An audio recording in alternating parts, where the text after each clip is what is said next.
ये कहानी किसी फिल्मी प्लॉट से कम नहीं लगती।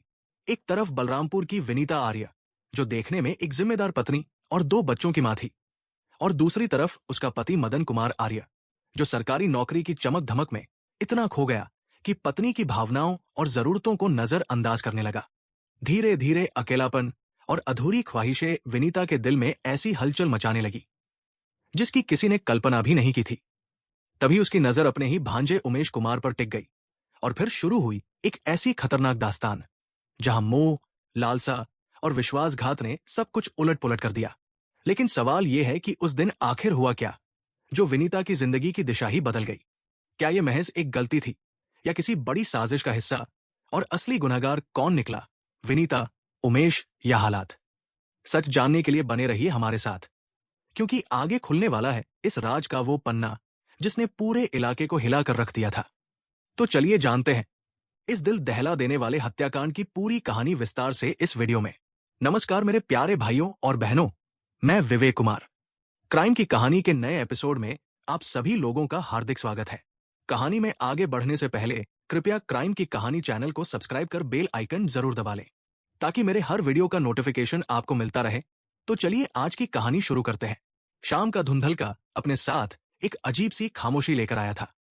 विनीता आर्य पिछले 2 हफ्तों से अपने भांजे उमेश की कोई भी कॉल रिसीव नहीं कर रही थी। उमेश के मन में सवालों का बोझ दिन ब दिन बढ़ता जा रहा था। बेचैनी इतनी बढ़ी कि उस शाम करीब 5 बजे वो सीधे विनीता के घर पहुंच गया।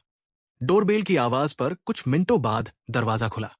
सामने खड़ी विनीता के चेहरे पर हैरानी नहीं, बल्कि तल्खी थी। उसने सख्त स्वर में कहा, उमेश, तुम्हारे मामा तो घर में है नहीं, बेटा मनु भी कोचिंग गया है। उमेश हल्की मुस्कान के साथ बोला, मामी, मामा नहीं, आप तो है। इतना कहकर वो बिना इजाजत अंदर आ गया और सीधे सोफे पर बैठ गया। उसकी नजर एक पल के लिए विनीता पर ठहरी, फिर उसने गहरी सांस लेते हुए कहा, मामी, वैसे भी मैं मामा से नहीं, आपसे मिलने आया हूं। बताइए न, आप मेरी कॉल क्यों नहीं उठा रही थी? विनीता का चेहरा कठोर हो गया। उसने धीमे मगर ठोस स्वर में कहा, देखो उमेश, अब तुम शादीशुदा हो, एक बच्चे के पिता हो। तुम्हारा फोन पर मुझसे बात करना या यूं बार बार घर आना ठीक नहीं है। तुम्हारे मामा और मनु दोनों शक की नजर से देखते हैं तुम्हें, और सच कहूं तो नफरत भी करने लगे हैं। उमेश की आंखों में दर्द तैर गया। उसकी आवाज में शिकायत और मोह का मिश्रण था। मामी, मैं पहले भी तो घर आता था, तब तुम हंसती थी, बातें करती थी, मेरे इंतजार में दरवाजे पर खड़ी रहती थी। अगर 2-4 दिन न आओ तो उल्हाने देती थी, और उन अंतरंग पलों में तुम भी तो सुख की अनुभूति करती थी। पर अब अचानक ऐसा क्या बदल गया है? कमरे का माहौल अचानक भारी हो गया। विनीता की आंखों में झिझक और झुंझलाहट दोनों तैर रही थी, लेकिन उमेश की आंखों में जुनून और ठहरी हुई पीड़ा साफ झलक रही थी। वो धीमी आवाज में बोली, तब की बात और थी उमेश। तब मैं तुमसे प्यार करती थी, इसलिए खुलकर हंसती बोलती थी, तुम्हारा बेसब्री से इंतजार भी करती थी, न आने पर बेचैन हो जाती थी। तुम्हारे साथ मिलन में मुझे सुख भी मिलता था। लेकिन अब बात कुछ और है। तुम्हारी खूबसूरत पत्नी है, बच्चा है। अब तुम पतिधर्म का पालन करो और मुझे भूल जाओ। वैसे भी अब मैं तुमसे प्यार नहीं करती, मैंने तुम्हें अपने दिल से निकाल दिया है। उमेश की सांसें भारी हो गई। उसकी आवाज में गहरी कसक थी। मामी, मैं मानता हूं कि मेरी पत्नी जवान है और खूबसूरत भी है, लेकिन तुम मेरा पहला प्यार हो। तुम्हारे साथ मिलन में मुझे जो सुख मिलता है वो बीवी के साथ नहीं। वैसे मामी, मुझे पता है कि तुम मुझे क्यों नजरअंदाज कर रही हो, और क्यों तुमने मुझे अपने दिल से निकाल फेंका है। जवान और सुंदर बीवी तो बहाना है। विनीता ने तिरछी निगाहों से देखा, मानो कुछ छिपाना चाह रही हो। उसने हल्के से भौहें सिकोड़ते हुए पूछा, क्या पता है तुम्हें? उमेश ने सीधा उसकी आंखों में झांकते हुए कहा, यही कि अब तुमने अपने दिल में किसी और को बसा लिया है, उसी के साथ गुलछर्रे उड़ा रही हो। इसलिए तुमने मुझे अपने दिल से निकाल दिया है और मुझे नजरअंदाज कर रही हो। तुम मामा की आंखों में धूल झोंक सकती हो, मेरी आंखों में नहीं। कमरे की हवा जैसे अचानक ठंडी पड़ गई। विनीता का चेहरा तमतमाया हुआ था। उसने कड़े शब्दों में कहा, उमेश, तुम हदें पार कर रहे हो। तुम्हारा इल्जाम सरासर गलत है। मैंने किसी को दिल में नहीं बसाया है, और न ही पति की आंखों में धूल झोंक रही हूं। तुमसे दूरी बनाने लगी हूं। इसलिए क्या अब मेरे चरित्र पर उंगली उठाओगे? उसके स्वर की तीखी धार ने माहौल और भी तनावपूर्ण बना दिया। उस रोज दोनों के बीच नजरअंदाज को लेकर काफी देर तक गर्मागर्म बहस होती रही। विनीता कभी समझाने की कोशिश करती तो उमेश अपनी जिद पर अड़ा रहता। अंततः माहौल इतना बोझिल हो गया कि उमेश गुस्से और खिन्नता से भरा घर से लौट आया। लेकिन उसके मन का तूफान शांत नहीं हुआ। असल में उमेश के दिल में यह शंका गहरी बैठ चुकी थी कि विनीता ने अपने साथ नौकरी करने वाले एक टीचर से रिश्ता जोड़ लिया है। यही कारण था कि अब वो उसे नजरअंदाज कर रही थी, उससे दूरी बना रही थी। उमेश के लिए यह असहनीय था। वो नहीं चाहता था कि उसकी प्रेमिका विनीता उसकी बाहों के अलावा किसी और की बाहों में जाए। उसके लिए यह प्रेम नहीं बल्कि दीवानगी बन चुका था। उसकी आंखों में जिद की चमक उतर आई। उसने मन ही मन ठान लिया, विनीता अगर मेरी नहीं हुई तो मैं उसे किसी और की भी नहीं होने दूंगा। 1 अप्रैल 2025 की शाम 5 बजे वीर विनय चौराहे पर गाड़ियों की चहल पहल थी। उमेश अपनी ब्रेजा कार में धीमे धीमे ट्रैफिक से निकल रहा था कि अचानक उसकी नजर सड़क किनारे चलती विनीता पर पड़ी। वो हाथ में थैला लिए बाजार की ओर जा रही थी, शायद रोजमर्रा का सामान लेने। उमेश के चेहरे पर एक अजीब सी मुस्कान उभरी। उसने कार का स्पीड धीमा किया और विनीता के पास जाकर बोला, मामी, क्या बाजार जा रही हो? कार में बैठो, मैं तुम्हें छोड़ देता हूं। बाजार करने के बाद घर भी पहुंचा दूंगा। विनीता ने थोड़ा सक्का कर हाथ हिलाया। नहीं नहीं उमेश, मैं पैदल चली जाऊंगी। तुम मेरे लिए परेशान मत हो। जहां जा रहे हो जाओ। लेकिन उमेश इतनी आसानी से मानने वाला नहीं था। उसने एक झटके में कार का दरवाजा खोला और मुस्कुराते हुए कहा, बैठ जाओ मामी, तुम्हें थकान हो जाएगी। विनीता अन्नी सी होकर आगे की सीट पर बैठ गई। उमेश तुरंत ड्राइविंग सीट पर बैठा और कार आगे बढ़ा दी। रास्ता बदलता देख विनीता ने संदेह से पूछा, उमेश, तुम मुझे कहाँ ले जा रहे हो? उमेश ने उसकी ओर देखते हुए हल्की मुस्कान बिखेरी।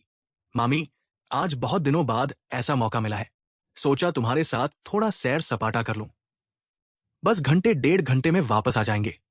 विनीता का माथा तन गया। उसने सख्ती से कहा, नहीं उमेश, मुझे घूमने फिरने का कोई शौक नहीं। घर न पहुंची तो तुम्हारे मामा परेशान होंगे। मुझे बाजार छोड़ दो, सामान लेकर समय से घर पहुंचना है। मुझे खाना भी बनाना है। लेकिन उमेश ने विनीता की बात अनसुनी कर दी। बलरामपुर से होते हुए उमेश कार दौड़ाता चला गया। श्रावस्ती, फिर बहराइच और अंततः गोंडा जिले के खरगुपुर थाना क्षेत्र का परसौनी गांव। गांव से थोड़ा बाहर सुनसान विसुहा नदी का पुल था। यहां न कोई आवाजाही थी, न कोई देखने वाला। कार अचानक रुक गई। विनीता घबराई नजरों से इधर उधर देखने लगी। तभी उमेश ने उसका हाथ अपने हाथ में ले लिया। उसकी आवाज धीमी मगर खतरनाक थी। मामी, सच सच बताओ, क्या तुम मुझसे अब प्यार नहीं करती? क्या किसी और को अपने दिल में बसा लिया है? बोलते बोलते उमेश ने विनीता को जबरदस्ती अपनी बाहों में भर लिया और मनमानी करने लगा। विनीता ने पूरी ताकत से खुद को छुड़ाने की कोशिश की। उसके हाथ पांव छटकाने लगे।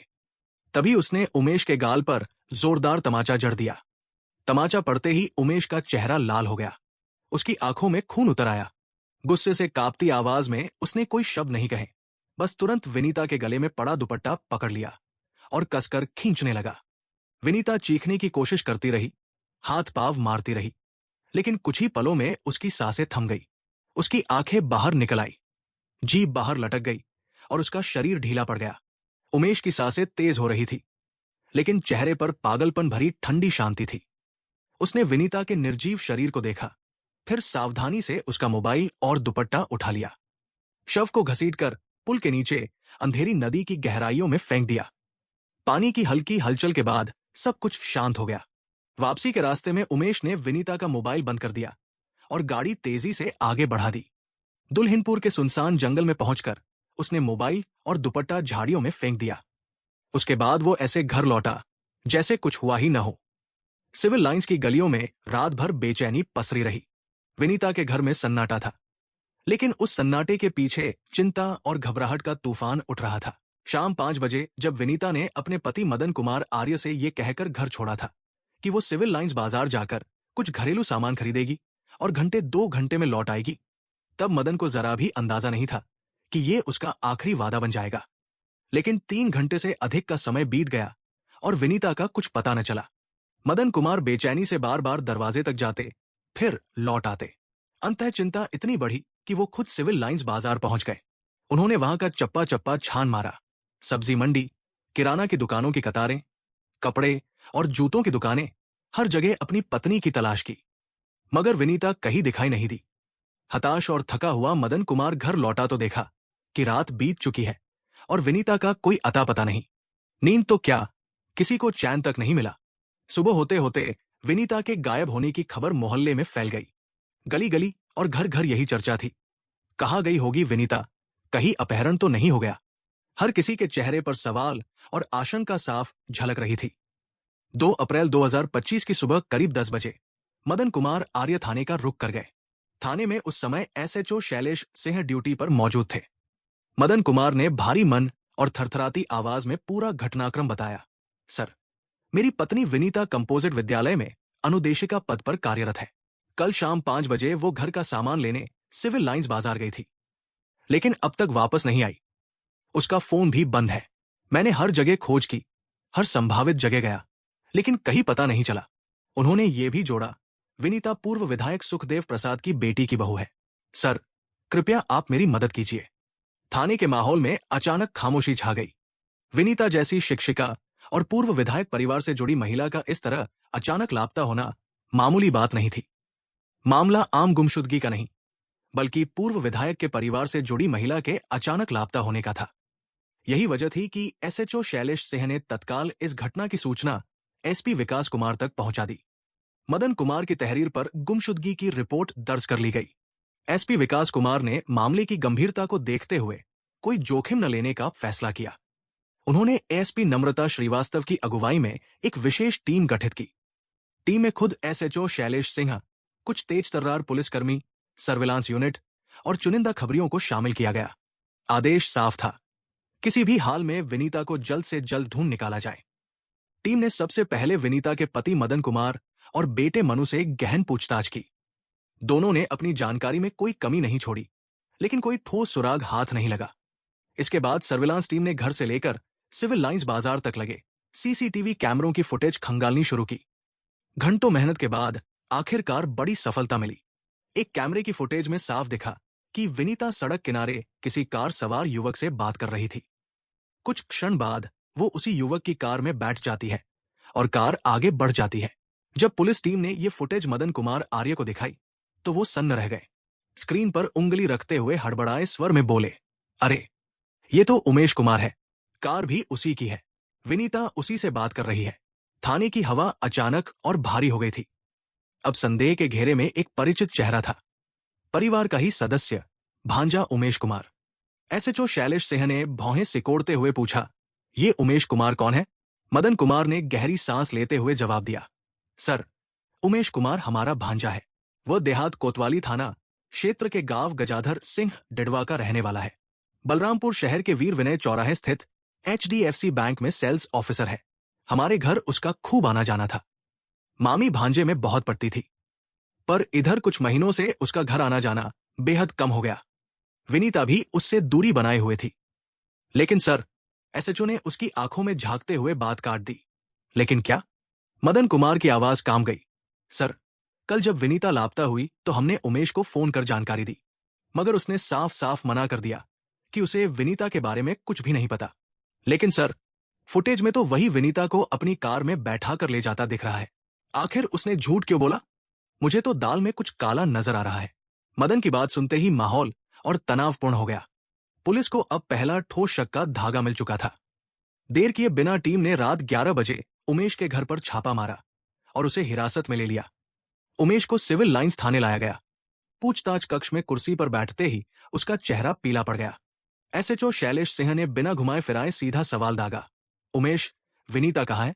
उमेश ने निगाहें झुका ली और रुखाई से बोला, सर, मुझे उसके बारे में कुछ भी पता नहीं है। एसएचओ शैलेश सिंह ने टेबल पर हाथ पटकते हुए उमेश को घूरा, तुम सरासर झूठ बोल रहे हो। विनीता तुम्हारे साथ ही गई थी। यकीन नहीं तो ये सीसीटीवी फुटेज देख लो। जैसे ही स्क्रीन पर फुटेज चला, उमेश का चेहरा उतर गया। उसके होंठ सूख गए, आंखें घबराकर इधर उधर भागने लगी। वो बगले झांकता रहा, मगर बचने का कोई रास्ता नहीं था। शैलेश सिंह ने फिर कड़क आवाज में पूछा, अब बताओ, विनीता कहाँ है? इस बार उमेश की हिम्मत टूट गई। उसके मुंह से निकला, सर, विनीता अब इस दुनिया में नहीं है। कमरे में एक क्षण के लिए सन्नाटा पसर गया। फिर शैलेश सिन्हा का स्वर और धारदार हो उठा। क्या तुमने उसे मार डाला? उसकी लाश कहाँ है? उमेश ने कांपते हुए कबूल किया, सर, विनीता को मैं घुमाने के बहाने अपनी कार से ले गया था, फिर गोंडा जिले के गांव परसौना के पास कार में ही उसका गला घोंट मार डाला और लाश विसुहा नदी के पुल के नीचे फेंक दी। ये सुनते ही एसएचओ शैलेश सिंह ने पूरी जानकारी एसपी विकास कुमार को दी। खबर सुनकर वो भी चौंक गए। उन्होंने तुरंत गोंडा के एसपी विनीत जायसवाल से संपर्क किया और शव बरामद करने की कार्रवाई का आदेश दिया। सूचना मिलते ही थाना खरगुपुर पुलिस घटनास्थल विसुहा नदी पुल पर पहुंच गई। थोड़ी देर बाद शैलेश सिन्हा भी अपनी टीम और आरोपी उमेश को साथ लेकर वहां पहुंचे। उमेश की निशानदेही पर पुल के नीचे खोजबीन शुरू हुई। टॉर्च की रोशनी अंधेरे को चीरती हुई नीचे उतरी और पुलिस कर्मियों ने घास फूस के बीच एक निर्जीव देह देखी। वो विनीता का शव था। विसुहा नदी पुल पर उस रात हर तरफ पुलिस बल तैनात था। शव की बरामदगी के बाद माहौल और भी भारी हो गया। कुछ ही देर में बलरामपुर के एसपी विकास कुमार, एएसपी नम्रता श्रीवास्तव और गोंडा एसपी विनीत जायसवाल भी घटनास्थल पर पहुंचे। तीनों वरिष्ठ अधिकारियों ने मौके का बारीकी से निरीक्षण किया। मृत का विनीता का शरीर ठंडी खामोशी में पड़ा था। उम्र 40 साल के पार, रंग गोरा, औसत कद काठी और स्वस्थ शरीर। पोस्टमार्टम से पहले ही साफ हो गया था कि उसकी हत्या गला घोंट कर की गई थी। शरीर पर अन्य किसी चोट का निशान नहीं था। उधर जैसे ही पत्नी की हत्या की खबर घर पहुंची, मदन कुमार आर्य भी अपने बेटे मनु के साथ घटनास्थल पर आ पहुंचे। शव देखते ही मदन कुमार की आंखें भर आई। वो वही जमीन पर बैठ गए और फूट फूट कर रोने लगे। बेटा मनु भी अपनी मां के निर्जीव शरीर को देखकर सुबकने लगा। आसपास खड़े पुलिसकर्मी और ग्रामीण खामोश खड़े थे। निरीक्षण के बाद पुलिस अधिकारियों ने विनीता के शव को पोस्टमार्टम के लिए गोंडा जिला अस्पताल भेज दिया। इसके बाद सभी की नजरें अब आरोपी उमेश पर टिक गई। पुलिस टीम उसे वापस थाना सिविल लाइंस ले आई। थाने के विशेष कक्ष में एसपी विकास कुमार और एसपी नम्रता श्रीवास्तव ने खुद उससे पूछताछ शुरू की। उमेश शुरुआत में घबराया रहा, मगर सवालों की बौछार के आगे उसका हौसला टूट गया। उसने कांपते हुए कबूल किया, मामा मदन कुमार आर्य के घर मेरा आना जाना हमेशा रहता था। इसी आने जाने में मेरा और मामी विनीता का प्रेम प्रसंग शुरू हो गया। हम दोनों गुप्त रूप से मिलते थे, लेकिन कुछ समय बाद मामी ने अपने विद्यालय के ही एक टीचर को अपने दिल में बसा लिया। तभी से वो मुझे नजरअंदाज करने लगी। थाने की चारदीवारी के भीतर उमेश की कबूलियत ने पूरे मामले की गुत्थी सुलझा दी। पूछताछ में उसने साफ कहा, मामी का किसी दूसरे से रिश्ता बनाना मुझे बिल्कुल नागवार गुजरा।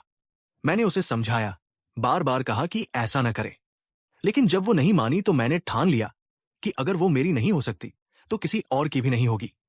उसने ठंडी सांस लेकर आगे जोड़ा, घटना वाले दिन मैंने उसे घुमाने के बहाने कार में बैठाया और फिर कार के भीतर ही उसके दुपट्टे से गला घोंट कर उसकी हत्या कर दी। पुलिस टीम जब उसे लेकर घटनास्थल और छिपाए गए सामान की तलाश में गई तो उमेश ने खुद ही हत्या में प्रयुक्त दुपट्टा, कार और विनीता का मोबाइल फोन बरामद करा दिया। मोबाइल और दुपट्टा उसने दुल्हिनपुर के जंगल में छिपाकर फेंक दिया था। अब पुलिस के पास उमेश की कबूलियत, आला कत्ल और बरामदगी तीनों मौजूद थे। लिहाजा मृतका के पति मदन कुमार आर्य की तहरीर पर बीएनएस की धारा 103(1) तथा 238 के तहत मुकदमा दर्ज कर लिया गया। पुलिस ने सारी विधिक औपचारिकताएं पूरी करते हुए आरोपी उमेश कुमार, निवासी गांव गजोधर सिंह डेडवा, को विधि सम्मत गिरफ्तार कर लिया। जांच पड़ताल के दौरान पुलिस के सामने मामी भांजे के इस लव क्राइम की चौंकाने वाली कहानी धीरे धीरे खुलकर सामने आई। उसका विवरण इस प्रकार है। बलरामपुर शहर के सिविल लाइंस मोहल्ले में स्थित सरकारी बंगले में मदन कुमार आर्य का परिवार रहता था। परिवार संपन्न और प्रतिष्ठित माना जाता था। मदन कुमार बिजली विभाग में बाबू थे, जबकि उनकी पत्नी विनीता जिला पंचायत के अधीन आदर्श कंपोजिट विद्यालय में अनुदेशिका के पद पर कार्यरत थी। दोनों की सरकारी नौकरी के कारण आर्थिक स्थिति मजबूत थी। घर में किसी भी चीज की कमी नहीं थी। परिवार में बेटा मनु और एक बेटी थी। बेटी पढ़ लिख कर जवान हुई तो उसका विवाह अच्छे घर में कर दिया गया और अब वो ससुराल में सुखपूर्वक रह रही थी। बेटा मनु परिवार की जान था। मदन और विनीता दोनों चाहते थे कि मनु पढ़ लिख कर प्रशासनिक सेवा में जाए, इसलिए उसकी पढ़ाई पर खूब ध्यान दिया जा रहा था और पैसे की भी कमी नहीं रखी जाती थी। मनु भी मेधावी था और पढ़ाई में पूरी तल्लीनता से जुटा हुआ था। इस परिवार की सामाजिक प्रतिष्ठा भी कम नहीं थी। मदन कुमार की मां गंगाजली पूर्व विधायक सुखदेव प्रसाद की बेटी थी।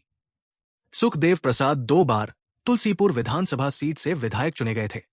विधायक रहते हुए उन्हें जो बंगला आवंटित हुआ था, उसी में अब गंगाजली अपने बेटे, बहू और पोते के साथ रहती थी।